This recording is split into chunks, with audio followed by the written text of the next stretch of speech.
In Section 17, we're going to pick up on the subject of important pre-importation considerations by talking about customs bonds. Another important CBP requirement that must be accounted for is that of what is referred to as a surety. Second bullet point. In the import world, the term surety refers to a bond, also known as a customs bond, that must be posted by the importer. This whole idea of surety, and we see this in our last bullet point, is to cover the payment of any duties or taxes to the U.S. government should the importer default on payment. That's really the essence of the surety. And we'll talk about the analogy between a surety and an insurance policy. There are some similarities there. They're not the same thing, but there are some similarities. Basically, an importer has to put up a bond that says, should the importer default on payment of duties, the bond is cashed in, and the government gets its money. The bottom line is around a bond is that no matter what, the U.S. government is going to receive any funds in the form of duties, taxes, and other fees that are owed to it as the result of an importation. On the right-hand side, we see a miniature version of the document we'll be looking at in subsequent slides, which is the customs bond itself. We mentioned this analogy briefly. As an analogy, a surety bond is similar to an insurance policy made payable to the U.S. government if an importer doesn't pay any duties owed. A surety bond, as we see in our second bullet, can be secured by an importer through a registered U.S. surety company. There are a number of companies out there that, among other financial services, sell surety bonds. Third bullet, and this doesn't happen all that much, but in lieu of a bond, an importer can post surety in the form of U.S. currency. Put up cash instead of a bond, basically. The amount of the bond is based on a percentage of the estimated annual duties to be paid by an importer. We have some more on that in just a second. But the bond amount is based on that percentage of annual duties. If a customs broker is used to make entry, the broker's bond can be used. That happens, but not all that much. In the vast majority of cases, the U.S. importer of record is going to take out the bond. And of course, we are talking about the world of customs here, so things are going to be a little bit different depending on the type of customs bond taken out and the activities engaged in by the party taking out the bond.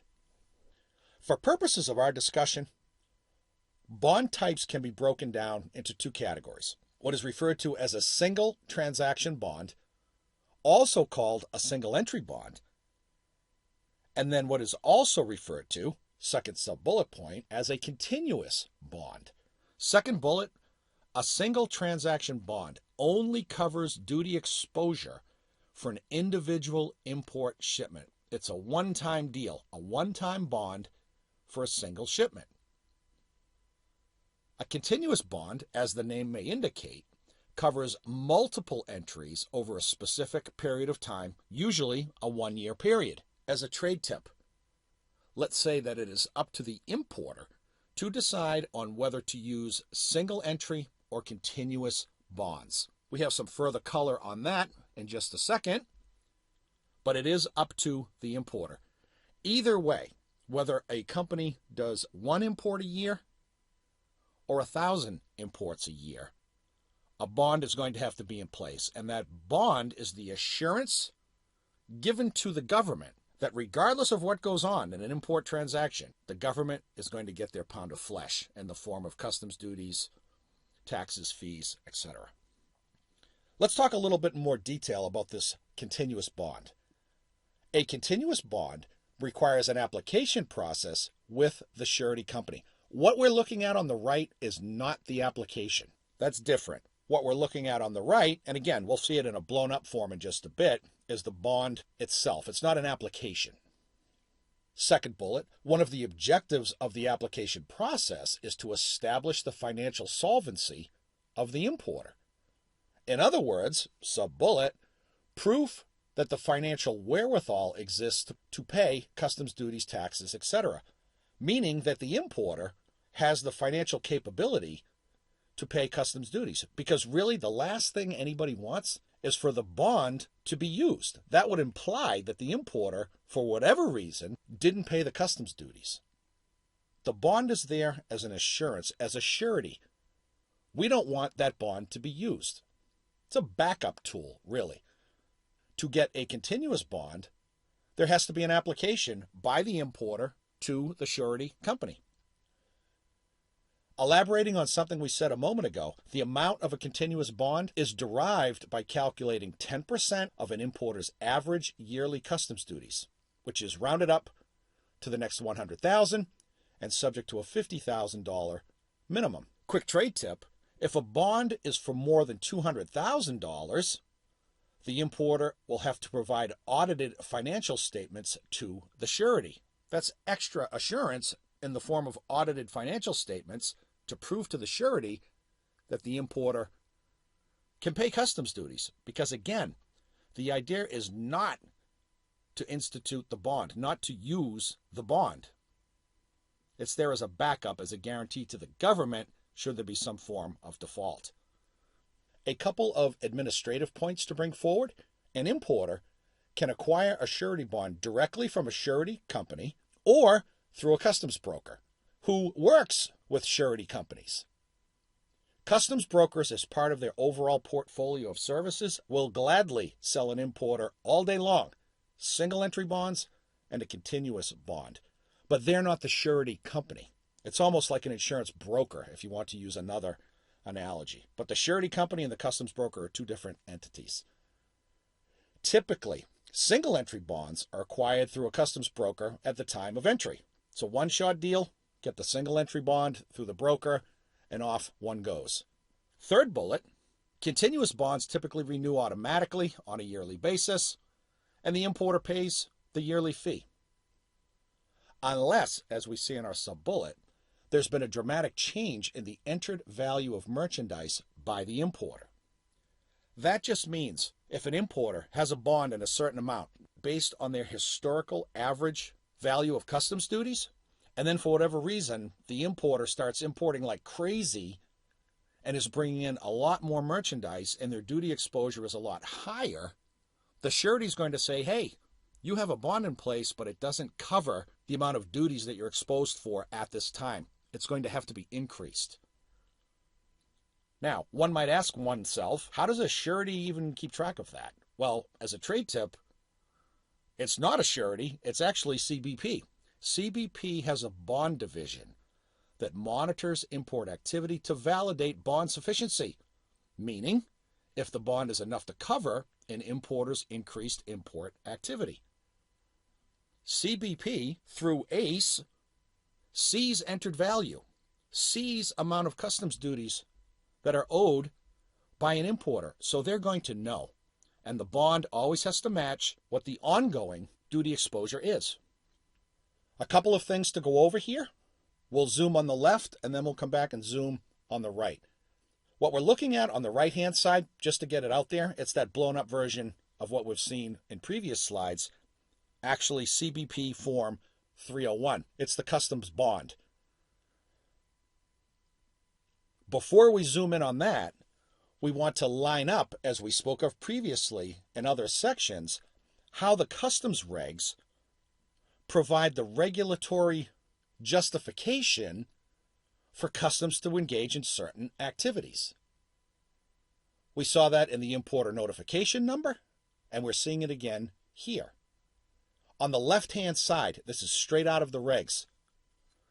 19 CFR 113.11 to be specific, which is found in subpart B, bond application and approval of bond.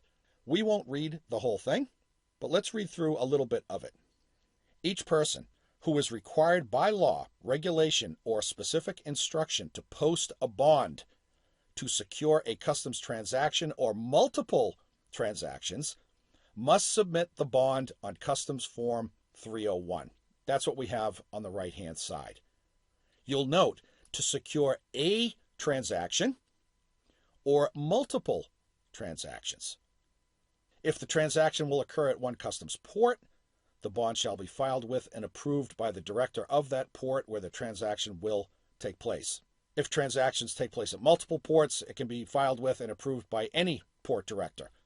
The bottom line here is that there has to be a bond, and it must be submitted on Customs Form 301.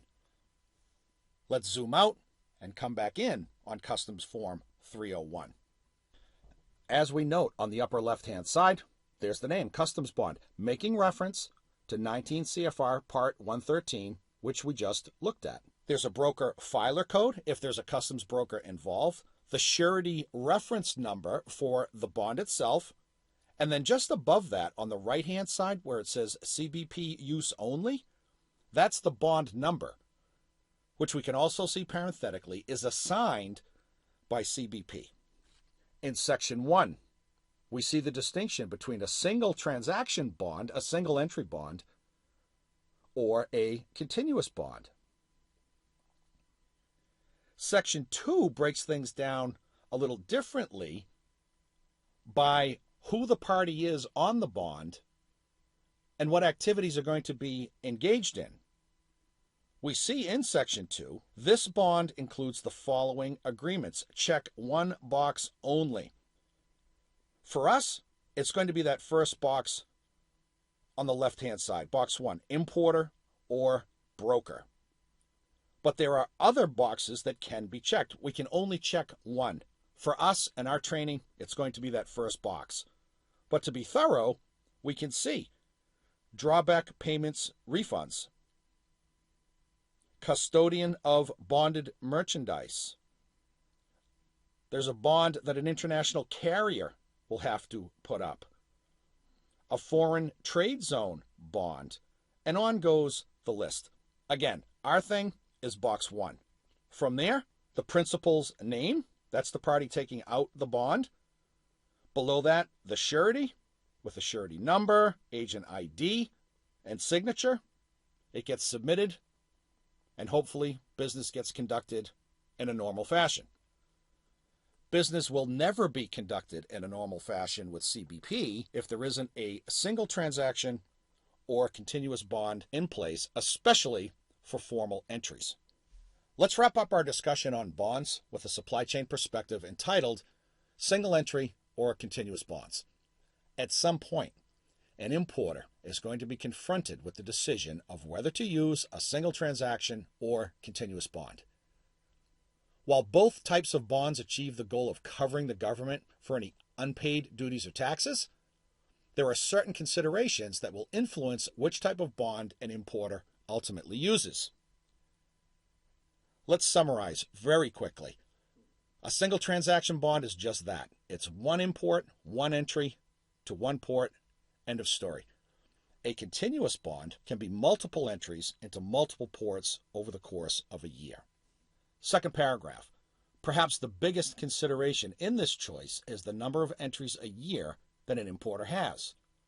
If an importer only has 2 or 3 inbound shipments a year, it's likely that a single transaction bond makes both administrative and financial sense. Third paragraph. When an importer finds itself doing a higher volume of entries, it may then make sense to use a continuous bond. This is due mainly to the fact that single entry bonds tend to be more expensive than continuous bonds. In other words, at some point, it's just more economical to have a continuous bond. Let's say 7 imports a year, maybe it's 10, maybe it's 5, but not much more than that. Last paragraph. From an administrative perspective, single entry bonds are transactional by definition, so the importer has to make arrangements to have a bond in place for every import. Conversely, continuous bond use is automatic with less administrative burden. Hopefully, that supply chain perspective brings forward some of the differences between a single entry and a continuous bond from both an administrative and financial perspective. That's it for this section. As you can see from our title, upon our return, we'll continue with pre-importation considerations, but now working with customs brokers.